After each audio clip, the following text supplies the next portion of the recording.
Well, all right.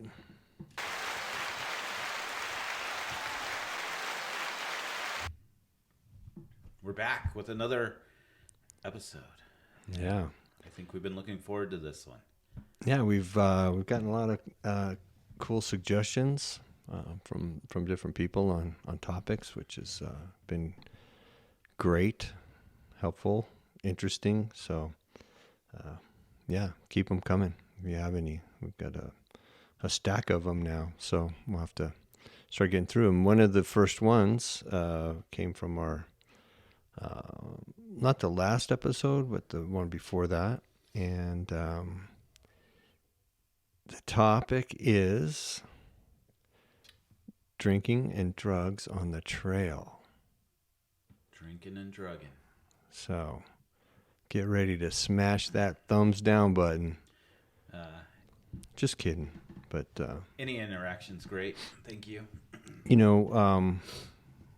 One thing I do know is that you can't please everybody all the time. So I'm going to preface this by saying I'm probably going to contradict myself multiple times during this show, because I don't think it's a black and white issue, right? I think there are different contexts, there are different groups, there are different scenes, different types of wheeling, different situations, right? Our average speed is about 2 miles an hour, I think, on most of the trails that we do. But I definitely think there's a time and a place for, for having prohibition, if you will. So, yeah. Do we want to start with that? Time and a place where we would... Yeah. Maybe not drinking. I think that, there are different reasons too, right? That people might feel strongly one way or the other. And I want to preference, we're covering drinking or drug use is the same thing. We may say drinking, but it could be either or. Right. And I think we're just talking about weed, right? Yeah, I nothing, mean, yeah, I don't think anybody's no psychedelics, banging smack out on the trail, crazy. Right? So, haven't found anybody nodding off in their rig. But people have different reasons, and I think I like to respect all points of view. And somebody may have had a bad experience with somebody on the trail, or maybe multiple bad experiences. Somebody who's in recovery maybe doesn't want to show up and run a trail with a bunch of people who are in party pants mode, right? So I understand those things. I think events, okay, let's talk about that as a time and place, right? All right, let's start with events. Pretty much any event you sign up for, right? It's in the rules, right? When you register, the rules are right there, right? No substance abuse on the trail. Okay? Substance on the trail, not abuse, just substance. Right. Okay. Right? Yeah, exactly. Right. So no drinking, no drugs. Right. So if you register for an event and you go to an event, right, be an adult. When you signed the registration, when you click submit, you're agreeing to those terms. So that's what you agreed to do, and I think that you should do it. How often do you think people are doing that? Well, we see it occasionally, right? But we'll get into this a little bit more. We haven't had any people getting out of hand, but the last event that we led trails for, there were some folks participating in this activity, but they were being pretty low key. And frankly, I was a little bit too busy trying to get people through the trail to really police it. But we made the announcement every morning, right? With the other announcements, slow down at camp, all that stuff. But yeah, if you signed up,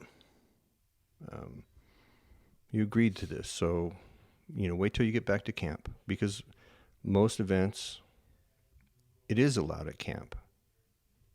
Okay, right? So just chill and wait till you. What if I want just a beer with lunch, and we've been out there for 14 hours in the heat? Well, that's a great question. Okay, so I'm not saying a 30 pack. I'm saying no, a but beer. I mean, okay, let's take Wolf Caves, right? For example, right? Everything's pretty close to camp, and we've wheeled there, and we go back to camp for lunch. Yeah, right. So What if lunch is out on the trail? it depends on who you're with, Okay, I think that's right? fair. And on an event where those are the rules are the rules, right? And there are a lot of different reasons for that. I mean, it's safety obviously is a big factor, but whether it's BLM land or some other public land or a private park, right? There are restrictions that come with that, right? Do you know the rules on BLM land? Is there a rule for that? Just in Well, general? I don't know in general. Okay. Okay, but I know for an event, but for the sure. event, I That mean, was it's part one of of the the things that agreement. the BLM specifies, right? Yeah. Like they have rules if you want to have these events. It's also a liability for whoever's hosting the event, right? So, we don't want those folks to get in trouble. We don't want the events to, to get shut down or have to move or anything like that. So, in those situations, right, where you're dealing with rules, you've got permits that have conditions, you have liability insurance, all that stuff. Just, abide by the rules. If you can't abide by the rules, maybe it's not your scene, right? Wheeling at these events. What? Look, I don't disagree, but why would they abide by those rules? They don't abide by any other rules. They don't have lockers. They don't have a working winch. Why start there? Well, that's a different topic, okay? I mean, you're going to have, you're going to have those folks. Sure, right? But let's stick to the topic at hand, right? If and there's, okay, optics, right? Keep coming back to safety. Safety, of course. If you have kids running around, you have pets, like on the trail, if these are family friendly events, right? You want to take an extra level of precaution, right? You want to be. Are you speaking everybody should or for the trail leaders? Everybody should, right? Because it's one thing if you're out with your buddies, right, and you're doing crazy stuff, flip flop, fly, whatever you want to do. But if there are kids and pets running around, you have to exercise more caution, right? In my opinion, and the optics of it, right? You don't want to set a bad example for impressionable youth. That's my opinion. Okay, so those are situations that I can see where it's important to, not because of any sort of moral code, but For safety. safety, and it's the right thing to do. It's what you agreed to do when you registered. So just do it, right? Okay. Now here's where I'm going to start to contradict myself. Yeah, you guys like how he's talking to me like I'm doing this? Before I start, I'm going to have a sip off my delicious beverage. A little refreshment.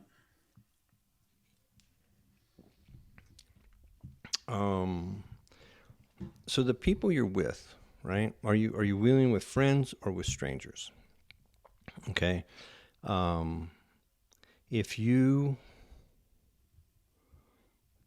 decide to jump on a trail run with some folks because you want to run the trail and you don't, they're not necessarily your core group, but you're on the run, you're tagging along, right?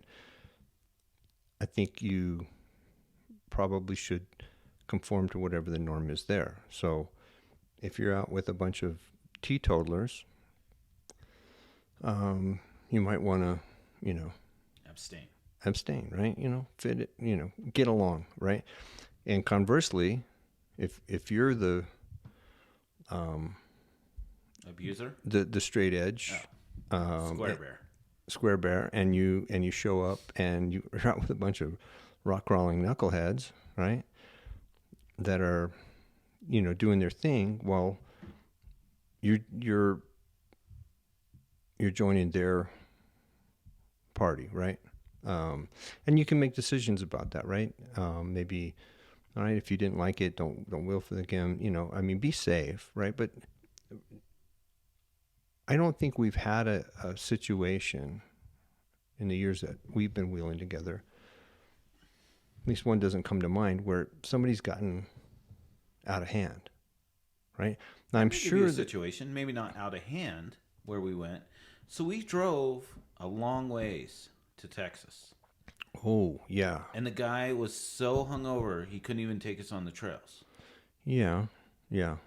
Right? So that's a pretty good situation, right? And I think that would be a time, hey, if people are visiting you from a long, I get it that maybe, and I think that's part of it we learned, right? Maybe, I guess if you're being invited to something, that's cool, but I guess you got to learn that if this is their one time to get away and they're really into drinking rather than wheeling, well, maybe you don't go back, right? Because that was a long ass trip for Yeah, not a lot of wheeling. one day.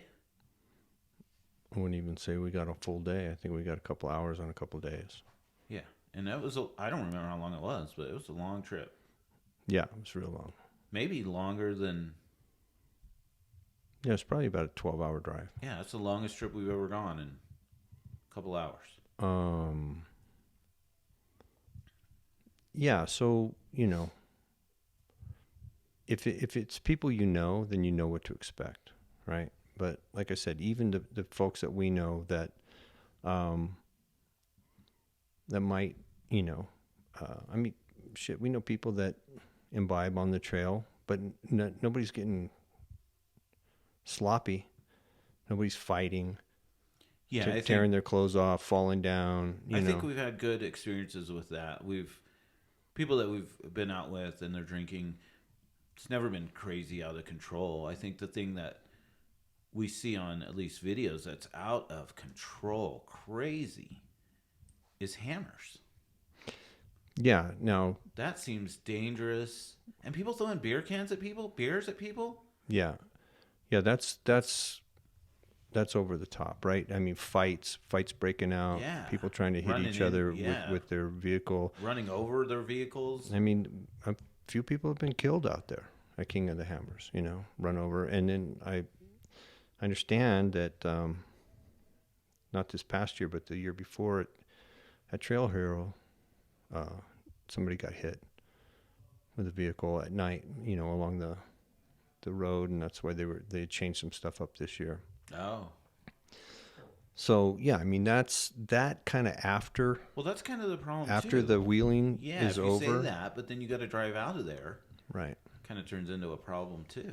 Yeah, that's why I know what it was. That's why the cops were out in force this year at Trail Hero, checking everybody. Yeah. So I think it does depend if you're with friends or strangers, right? If you're with new people, you kind of fit into whatever mode they're in, right? They're taking you out, showing you around, or at least I'm not saying you have to join in, but don't be critical of the way they roll if you're the guest. What do you think we say to someone, because we've experienced this, where we're somewhere we didn't know yet, and we're with a trail leader, and he's drinking heavily, and his goal is to get through it as quick as possible? Is there anything we can do with a trail leader like that? Or do you just have to kind of suck it up and get through it? Well, I think this is, obviously all of this is I'm just talking about my opinions on stuff, Yeah. right? I'm a big boy. You know, I can choose to leave, right? I can do any number of things, right? Including, you know, talking to the guy, right? But again, I haven't seen a situation where somebody's putting somebody else in danger because of, Right. It wasn't a danger thing. It was just really quickly to get off the trail. yeah. Right. And I mean, they started pretty early. Mm-hmm. So, You know, I think most of the, like I said, you know, people that we know, they're pretty low key. They're not going crazy. They're not getting shit faced out there, you know. And I think, you know, everybody's different, and it may be hard for somebody who doesn't tolerate alcohol particularly well to understand that other people do. You know, that other people can have a couple of beers in the afternoon and they're not going to be impaired, right? And some people, they're going to have one beer and they're going to be caca, right? It's just everybody's different. Everybody's physiology is different, their metabolism, all of that stuff. And I'm not trying to make excuses, but I mean, we know people that smoke all day. They smoke like it's their job.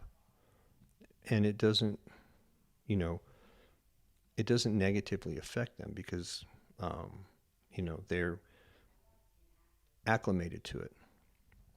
You know, I mean, somebody that has a medical card and maybe they smoke because they have PTSD or, you know, some anxiety or something else, and that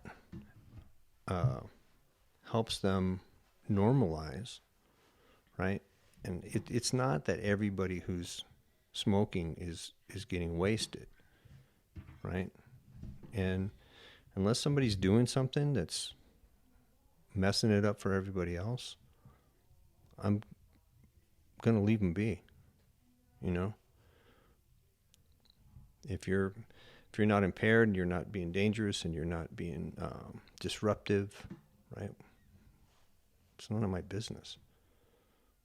You know, and when I look back and I see somebody and they have a, you know, a beer or a White Claw or whatever, I mean, I might make note of it. It's like, okay, well, that person's imbibing. Maybe I'll keep an eye on it. But sometimes they have, you know, passengers. You know, maybe the driver is playing it safe and his passengers shouldn't be restricted. Again, unless they're, I mean, you know, the trail can be dangerous, right? There's a lot of rocks, there's shit to fall off of, there's rattlesnakes, you know, moving vehicles, rocks being chucked. what's your feelings on if you're with your friends, a group, and you're going on a really hard trail? And it's, I guess, maybe your first time, our first time, but they've done enough, but they know how to get us through it. But does that change anything, the way you look at it? Or do you need a little liquid courage? If it's a really hard trail, it's my first time, I'm probably going to abstain, you know. I mean, and then maybe once we get off that trail, Make up for it? yeah, you know, calm my nerves a little bit, you know. But again, it's really, for me, about, you know, my perception of how everybody's navigating and handling it, you know. And we don't have friends that get out of hand. No, I've never been really seen anybody out of hand. But if you're, you know, I mean, I can imagine where maybe this topic came up. You know, if you have a club or a group and you have some people in there that really like to throw down, yeah, you might want to curb it, right? And the person that gave us the suggestion, you know, that's what they do in their club, right? They don't want drama, they don't want shenanigans, Totally respect that. I completely get it, right? Because we all have a friend, maybe not a friend that we wheel with, but we all know people that like to throw down and get wild, you know? And I'm not going to wheel with that person any more than I'm going to go walk around downtown, with that person amongst dangerous people or law enforcement or anybody else. I don't want that kind of attention, you know? Um, so yeah, I think it is acceptable at a level that's in control. I don't think really getting out and partying. I mean, there too. If you're with a couple of your good buddies, and that's kind of the part of your outing, is we're going to go out and we're going to, we know each other really well, and we're going to go out and we're going to party, we're going to have fun, we're going to drive and get stupid. When you're rock crawling, there's nobody out there. You're not going to. Worst thing you're going to do is damage to your vehicle, or something, right? And I don't wheel with people like that, but I know people that do, and to each their own, right? Let them do it. I think you just have to respect the people you're with. And, for me, right, even though I am not a teetotaler, I can be. There are, many days on the trail where,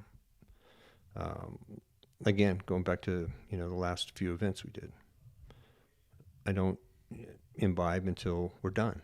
We're done wheeling. But if it's just you and me on the trail, or you and me and somebody else we know well, The crew, yeah.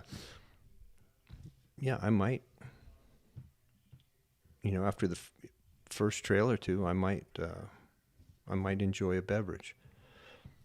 But my thing is, I respect my friends, right? And that's the biggest thing for me. I respect the people that we wheel with way too much to act a fool,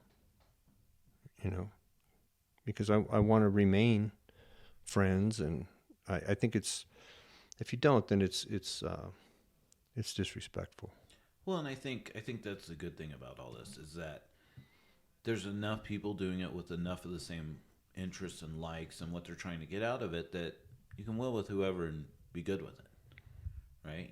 You could wheel with a group that doesn't drink at all, right? That's cool.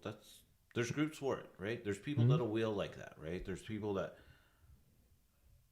will get crazy, right? And then there's people that are in the middle somewhere, right? So, Mm-hmm. I think that's a good thing in the amount of people with this sport that there's everybody, right? That you'll find a group. Like, I don't know, man. We haven't,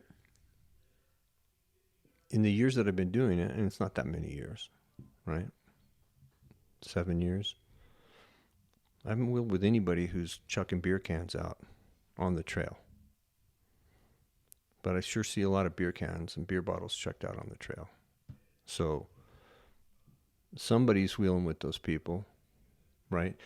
And it could be the reason, that we got the suggestion, right? If you're dealing with those kinds of people, yeah, nobody wants Sure. that shit. Sure. Yeah, Right. I'm going to cut that out. We're going around picking up their trash. Yeah, picking up their trash And I think, moving their rocks out. be an adult, respect the people that are around you, and part of that respect is being in control of yourself. Don't get impaired. Yeah, I think that's probably the key word, right? Don't get impaired, Yeah, right? if you become impaired, and then you got to know your limit, right? Like Right. if you can have whatever and you're not impaired, that's okay, right? I think that's really I think that's kind of where I live. Is like do whatever as long as you're not impaired, right? And if you're getting impaired, then decisions have to be made, right? On maybe my own personal decisions on what I need to do. Do I need to stay in this? Do I need to turn around? Do I need to get out of it? And for me, it'd be about safety. and so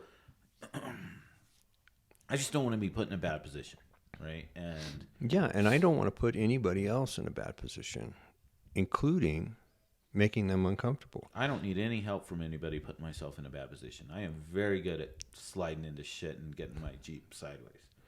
I would like to think that if I was making somebody uncomfortable, that that they would tell me. And if you will with me, and I do, tell me, and I'll respect that. I mean, I would really take it to heart. I'm going to start telling him. I'm not going to listen to you. That's different. Because most of the people, really all the people that we will with you, and we will with a lot of people that we don't know very well, but we end up showing up for the same meetups to run the same trails. We did that a few weeks ago down in Las Cruces. Maybe we've wheeled with them once. Maybe we're meeting them for the first time. We very loosely acquainted. But I think everybody, the feeling I get, the impression I get is everybody knows what we're doing is serious. And they take it seriously enough not to get out of the way, They don't get out of hand. And, that to me is key. Moderation, right? Like you said, know your limits, and don't push it. Don't push those limits. And, everybody can have a good time, be safe, and, communicate. I think if somebody's indulging on the trail and it makes you uncomfortable. Yeah, I think that's hard, though. I think that's a really hard thing to do because when you don't, that's the thing, you don't know people's limits, right? And you don't know. I guess I'm talking about people that right? Or they're, or they're with somebody that very well, Yeah, it is hard. It's kind of awkward. Well, it's hard and awkward, right? because a 30-pack is an awful lot to me. But that's to me. 30-pack of what? Yeah, exactly. That's what I mean. If it comes in a 30-pack, there's a good chance that it's damn near water. You need 30 of them before you feel anything. But well, that's my point. But 30 sounds like a lot. Yeah, it's So that's all I'm saying is that, like, I don't know. No, and to think, me that seems like a lot. And I'm joking. I think if you're if it's not to even you, if it's a natty, that's where it's difficult. Natty light, you're after 30, you're probably toast. Yeah.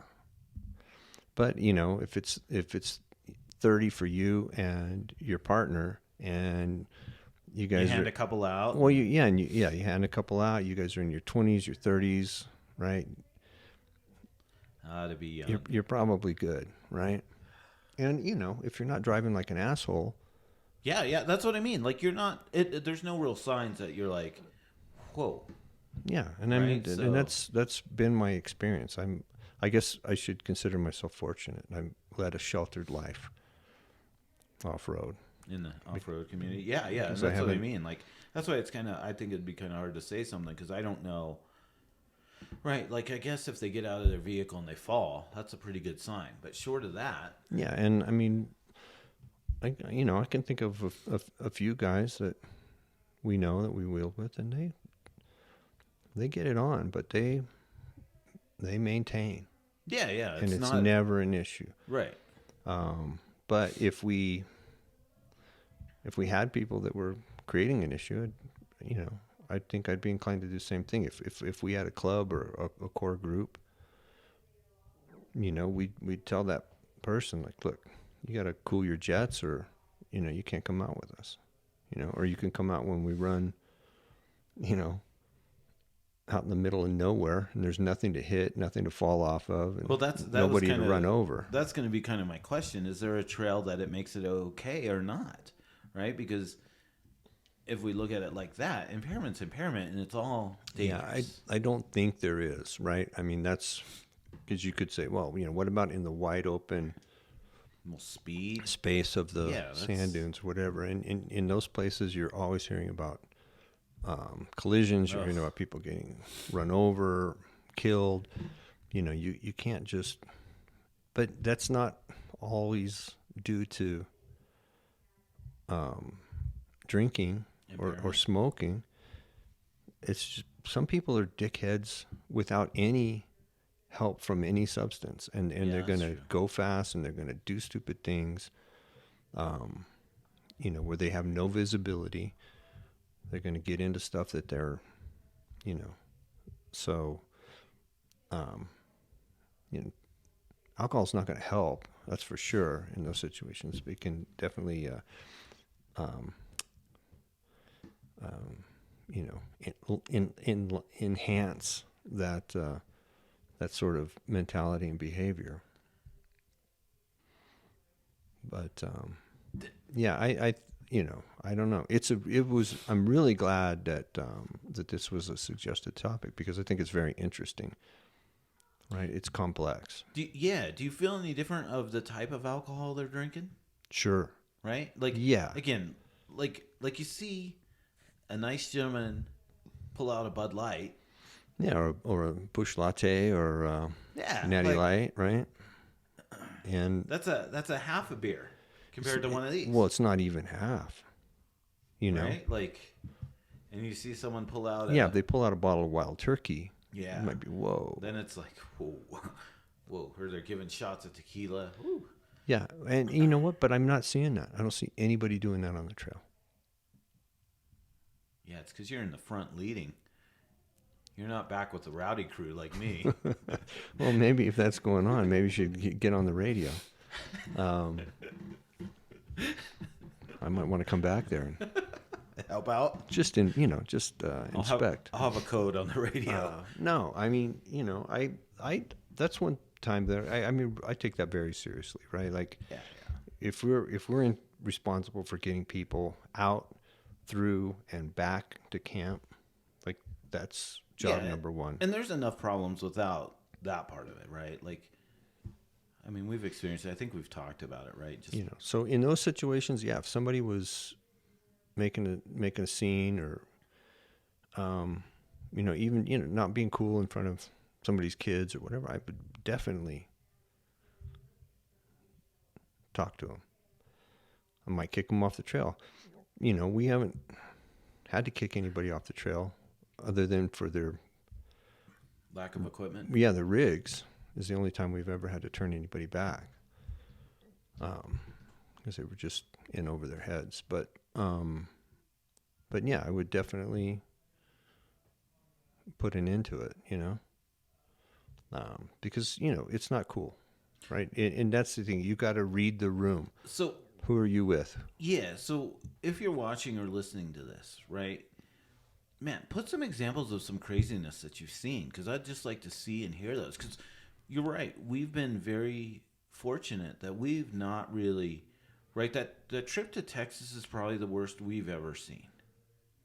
And it wasn't And during. Yeah, exactly. It wasn't out of control, and it wasn't during. It was It just was the aftermath, right? That really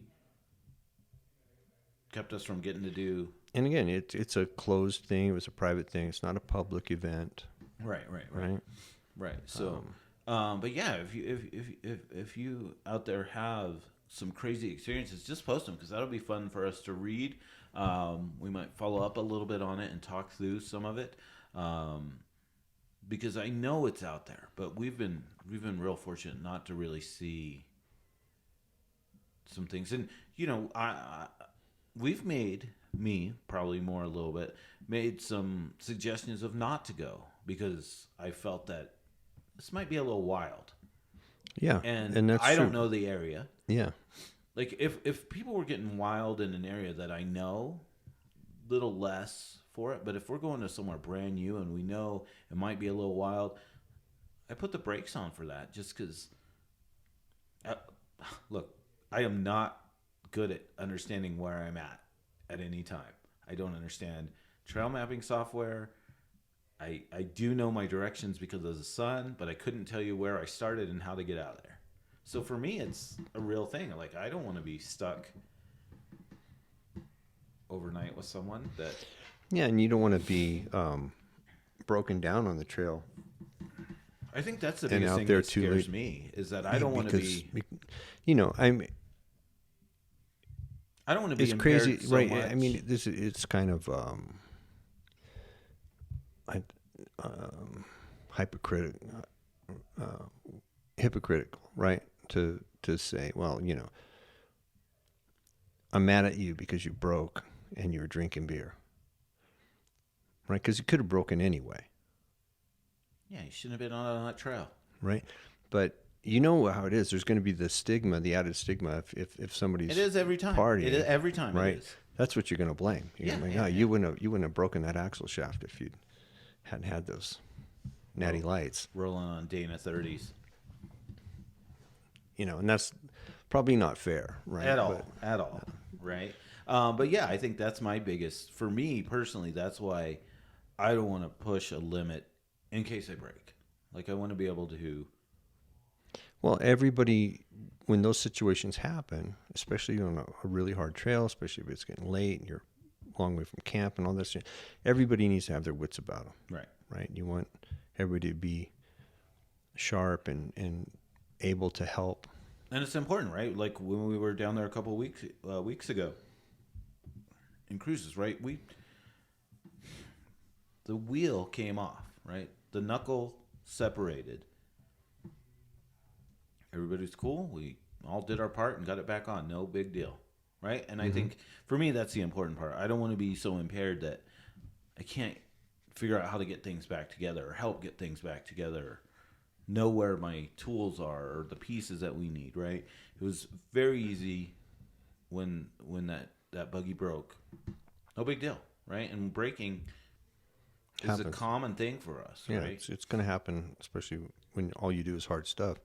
Yeah, and I don't want to be impaired because I'm out there to enjoy that experience and, you know, learn more about my rig and my driving, right? So it's not about that, but yeah, anybody's wheel with me has probably seen me crack one open on the trail. You know, I don't do it in all cases. You know, the cases we talked about earlier where you're not supposed to, I don't, right? I'll wait till I get back to camp or wait till I get back to the Airbnb or whatever, Yeah. you know? And I want to be fresh the next day. Yeah, I think that's a big thing for You know? me too. Is like, for me, it's really like I can't. I don't want to be so hungover that it's fucking miserable. Yeah, or even just not even that hungover. Just like you don't want to be groggy, slowed down, right? You need your, you know, you're going out. You know, and often when we're out, we're going to go do a hard trail for the very first time, and we're always trying to Right, and I think for us, stretch it a little bit. We're pushing those limits, right? So when we're pushing limits, we kind of need to have our wits about us. Yeah, you know, and you know, so I can't really throw stones at anybody on either side of this fence because Yeah. I'm literally on both sides of the fence. It's just situational. Depends on where you are, who you're with, and what the situation is. Yeah. So I guess, you know, that's kind of it, you know, for me. Yeah, I don't have anything else. But again, if you guys have some great experiences, let us know. It'll be fun to read. Other people will read it. Yeah, I'm also curious to know, you know, how you feel about some judgments that might be put on people for being, you know, on one extreme or the other, right? I mean, we're really talking about people being moderate, you know, in our experience, but we know that there are people on, you know, Both sides, yeah. both sides, one extreme or the other, like, you know, no zero tolerance and party town. Let's get it on, right? And I think you also have to consider that a lot of people don't have the time and the disposable income, and when they go and do these things, it is a celebration for them, and they are meeting with friends, and so yeah, they might party after the trail runs, and they might show up a little green in the gills, but they're young and doing their thing. I mean, it's what people do. It's what people have always done. But I don't think if everybody's staying safe and staying cool, we don't need to be judgmental one way or it the doesn't other. affect much, right? Right. It is what it is. It's as long as everybody's being cool, it's all right. But I'm guessing we're going to hear from some people that have been with some people who haven't been cool. Let us know. Yeah, thanks everybody. All right. See you on the trails.